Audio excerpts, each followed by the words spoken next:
얘들아, 안녕. 안녕하세요. 아람스입니다. 우리 다시 오랜만에 이렇게 온라인으로 수업을 하게 됐네요. 그래서 지난주에 얼굴을 봐서 굉장히 좀 반가웠던 것 같아, 쌤은. 어쨌든, 우리 중간고사 봐야 되니까 다시 진도 나가보도록 하겠습니다. 교과서 26쪽 펴시고 산속에서 오늘 선생님이랑 한번 같이 수업해 봅시다. 그럼 1년부터 한번 살펴보겠습니다. 길을 잃어보지 않은 사람은 모르리라. 산속에서 지금 길을 잃어버린 상황에 대해서 이야기를 해주는 거겠지. 근데 우리가 이 시의 전체적인 맥락을 한번 생각을 해보면은 비유적인 의미로 한번 생각을 해볼 수 있을 것 같아. 그러면 여기에서 있는 이 길은 그냥 단순한 사전적인 의미로서의 길이 아니라 우리 인생에서의 길을 이야기를 해주는 거겠지. 우리 인생에서의 길, 다시 말해서 삶의 방향이나 목표, 우리가 지향해 나가는 길을 생각할 수 있을 것 같아. 삶의 방향이나 목표.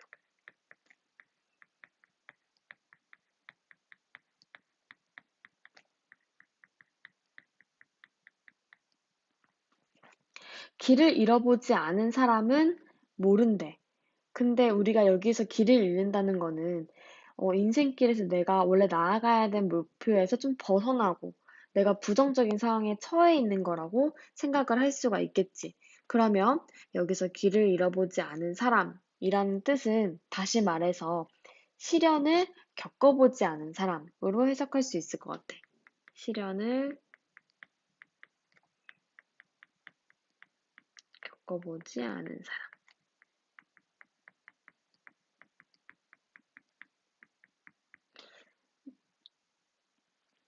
터덜거리며 걸어간 길 끝에. 그러니까 되게 힘들게 터덜거리면서 절망과 고난을 힘겹게 이겨낸 결과 후에 멀리서 밝혀져 오는 불빛의 따뜻함을. 여기에서 등장하는 불빛, 긍정일까, 부정일까? 그치? 당연히 긍정이겠지. 왜냐하면 뒤에 나오는 말이 따뜻함이니까. 불빛이 가지고 있는 성질이 따뜻함이라는 거는 긍정적인 의미가 되겠지. 긍정의 의미. 그러면서 내가 힘겨운 상황에서 긍정적 의미라는 거는 희망이면서 위안이 되는 것이면서 의지가 될 수 있는 대상이라고 볼 수가 있겠지. 우리가 1년에서 사용된 표현법을 한번 살펴볼까? 1년에서 사용된 표현법을 보면은 길을 잃어보지 않은 사람은 모르리라. 불빛의 따뜻함을 이라고 되어 있어. 그러면 원래 이 불빛의 따뜻함을 자체가 목적어가 되겠지. 그럼 이 목적어가 원래는 여기 누구는 모르리라. 앞에 와야 될 거 아니야. 이렇게 문장 순서를 어떤 시적 표현을 위해서 문장 순서를 이렇게 바꿔서 표현한 거. 뭐라고 할까? 그치. 여기에는 도치법이 사용됐다고 볼 수가 있겠네. 1년에 도치법 사용된 거. 그러면 이연으로 한번 넘어가 볼게. 막무가내의 어둠 속에서 막무가내의 어둠. 그러면 지금 이 상황은 긍정이야, 부정이야? 그치. 부정의 상황 속에서 그러니까 막무가내의 어둠이 그냥 어둠도 아니야. 절망적이고 막막한 상태. 방향감각 상실해서 진짜 아무것도 안 보이는 그런 상태에서 누군가 맞잡을 손이 있다는 것이 누군가 맞잡을 손, 긍정일까 부정일까? 얘는 긍정적인 의미가 되겠지. 누군가 맞잡을 손. 그러니까 서로 어려울 때 서로 의지할 수 있는 존재가 되겠지. 어려울 때 서로 의지할 수 있는 존재.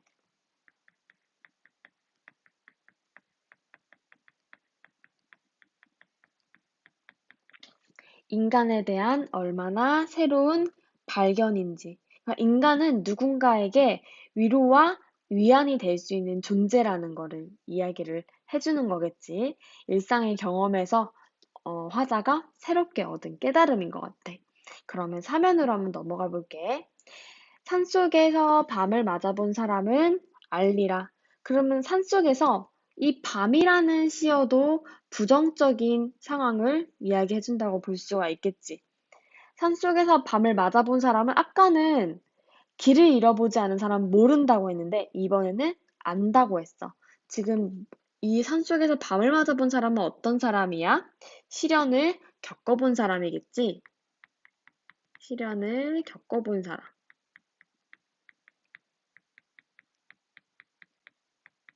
그 사람은 안다는 거야.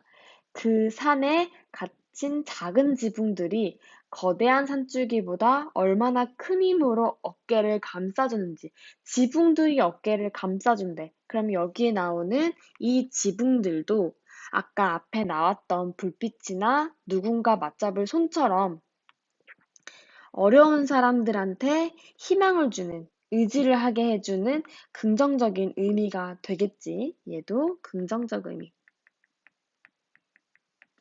나를 감싸주는 긍정적 의미가 되는 거고, 거대한 산줄기는 의지나 도움의 대상이 되지 않는 거지. 그럼 여기도 보면은 이 어깨를 감싸준다는 것 자체가 힘들 때 뭔가 토닥토닥 해주는 것처럼 위로와 위안이 되어주는 상황을 이야기를 해주는 거겠지. 어깨 감싸주는 거. 위로와 위안이 되는 상황을 의미하는 것 같아. 그러면 요 지금 여기에 있는 요 구절을 한번 살펴보면, 오잉. 요 구절을 살펴보면은 아까 1년이랑 비슷한 구조인 것 같아. 누구는 알리라 뭐뭐 하는지 이렇게 했으니까 여기도 무슨 표현법이 사용된 거야? 도치법이 사용된 거겠지.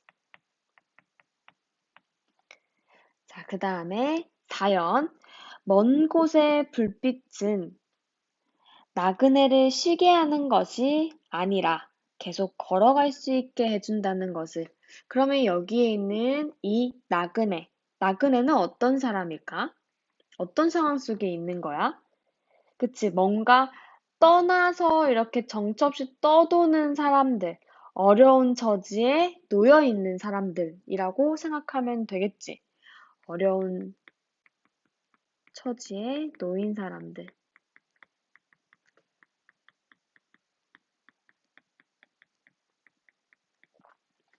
먼 곳에 있는 그 불빛은 나그네를 그냥 편안하게 해주는 거, 쉬게 하는 게 아니라 계속 걸어갈 수 있게 한다는 거.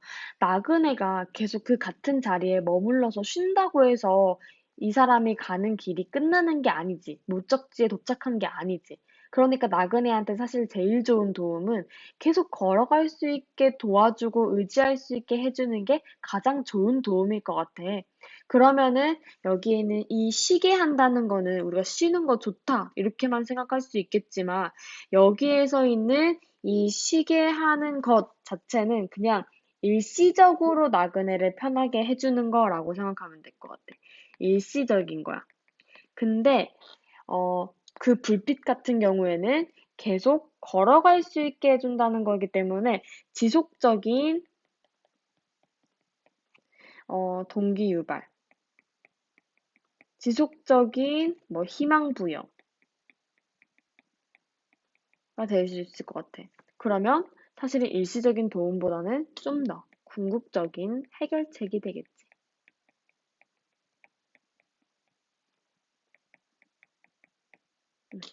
시 내용은 이렇게 여기까지 정리할 수 있을 것 같아요.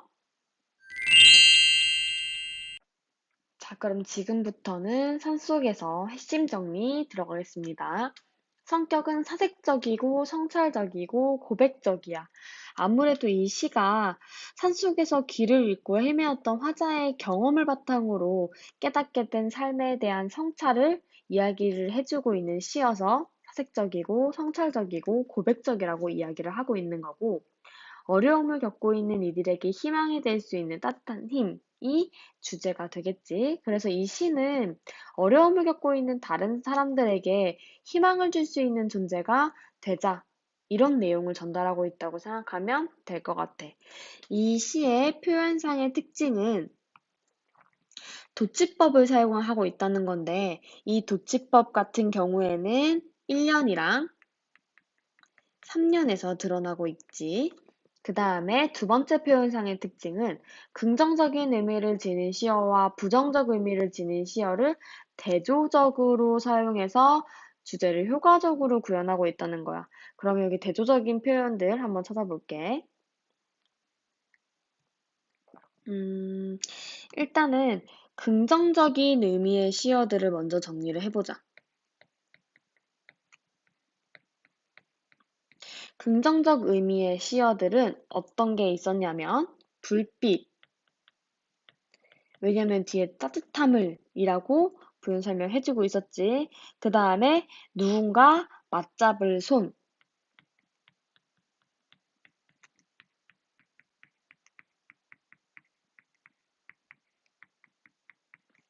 그리고 세 번째는 작은 지붕들.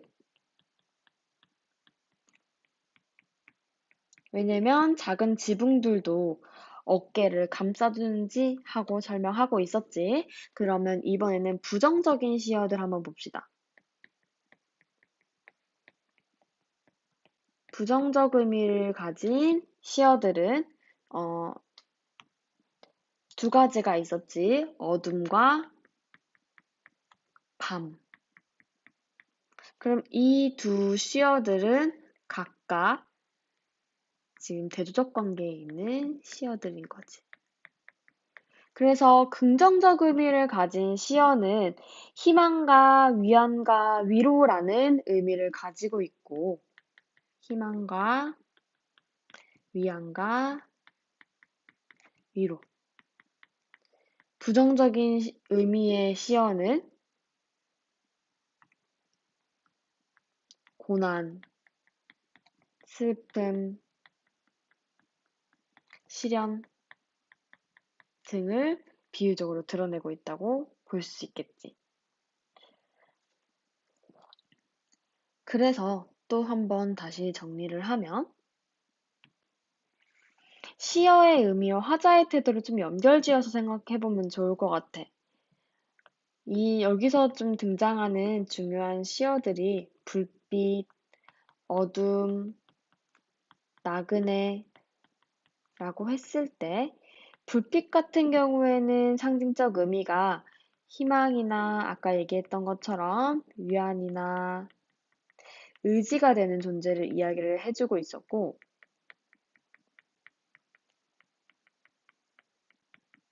어둠은 부정적인 상황이 되겠지.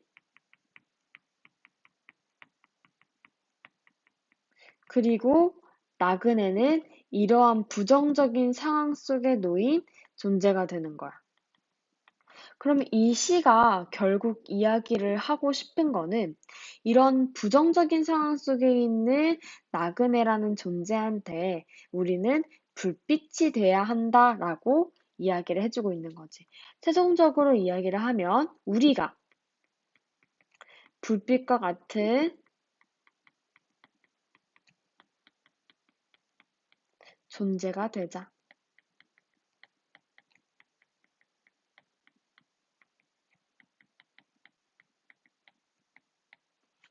이렇게 이 시의 화자의 태도, 그러면서 주제를 정리할 수가 있겠죠.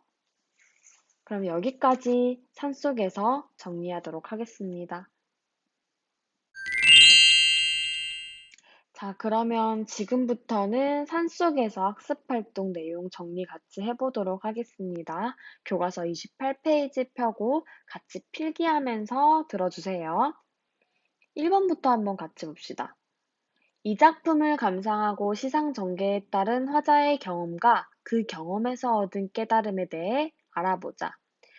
이 시 같은 경우에는 1년이랑 3년이 통사 구조가 유사하게 이루어져 있는데, 산속에서 밤을 맞아본 사람은 알리라. 길을 잃어보지 않은 사람은 모르리라. 뭐뭐를 뭐뭐 하는지 이런 식으로 화자의 경험을 얘기를 한 다음에 2연이랑 4연에서는 그 경험을 통해서 화자가 깨달은 거, 얻은 깨달음에 대해서 이야기를 해주고 있는 거야. 일상의 경험에서 새롭게 깨달은 부분에 대해서 이야기를 해주고 있는 거지. 그러면 같이 그 연결고리를 한번 같이 봅시다. 1년에서는 어둠 속의 길을 잃고 헤매다 멀리서 보이는 불빛의 따뜻함을 느꼈어, 화자가. 그러면 이연에서는 그 깨달음을 뭐라고 정리할 수가 있을까? 어둠 속에서 맞잡을 손이 있다는 것은 위로가 되는구나. 이렇게 정리할 수가 있을 것 같아. 그럼 다시 사면에서. 사면에서는 화자의 경험, 산속에서 밤을 맞았을 때 거대한 산 줄기보다 산에 갇힌 작은 지붕들이 더 큰 위안이 되어 줌. 이렇게 정리를 할 수가 있을 것 같아. 그러니까 화자가 지금 3년에서 이야기를 해주고 있는 게 거대한 산줄기보다 작은 지붕들이 더 나한테 위로가 되어주는 상황을 겪은 거지. 그거를 통해서 화자는 자연에서 어떤 깨달음을 이야기를 해주고 있냐면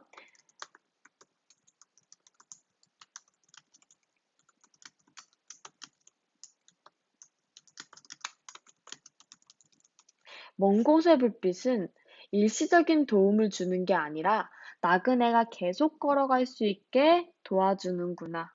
이러한 깨달음을 얻었다고 볼 수가 있겠지. 이렇게 핵심 내용 정리를 1번 하겠습니다.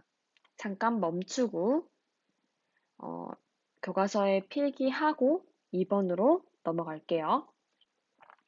2번으로 넘어가서 이 작품에 담긴 주제의식을 바탕으로 바람직한 삶의 자세에 대해서 생각을 해보자.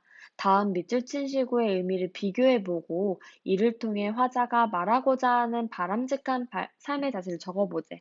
이거 아까 선생님이 이미 본문에서 정리를 했는데 교과서의 필기로 다시 한번 정리를 해보겠습니다. 나그네를 쉬게 하는 거 어떤 의미라고 했었지? 그치? 일시적으로 그냥 편안하게 해주는 거지. 일시적으로 나그네를 편안하게 하는 것을 의미함. 근데 나그네를 쉬게 해주는 게 아니라 계속 걸어갈 수 있게 해주는 거는 어떤 거를 의미하는 거였을까? 나그네가 지속적으로 움직일 수 있는 희망과 힘을 심어주는 것을 의미함. 그러니까 지속적으로 계속 이 사람이 나아갈 수 있도록 동기유발이 될 수 있도록 의지가 될 수 있도록 해주는 거를 의미하는 거겠지. 그럼 이런 것들을 봤을 때 결과적으로 화자가 우리한테 말하고자 하는 바람직한 자세는 뭐라고 정리를 할 수 있을까? 계속 걸어갈 수 있도록 해주는 거가 중요하겠지. 그래서 삶의 길에서 시리에 빠진 누군가에게 포기하지 않고 계속 길을 걸어갈 수 있도록 희망과 힘을 주는 존재가 되는 것. 이게 중요하다고 이야기를 해주고 있는 거겠죠. 여기를 잠깐 멈춰서 교과서에 필기하면 될 것 같아.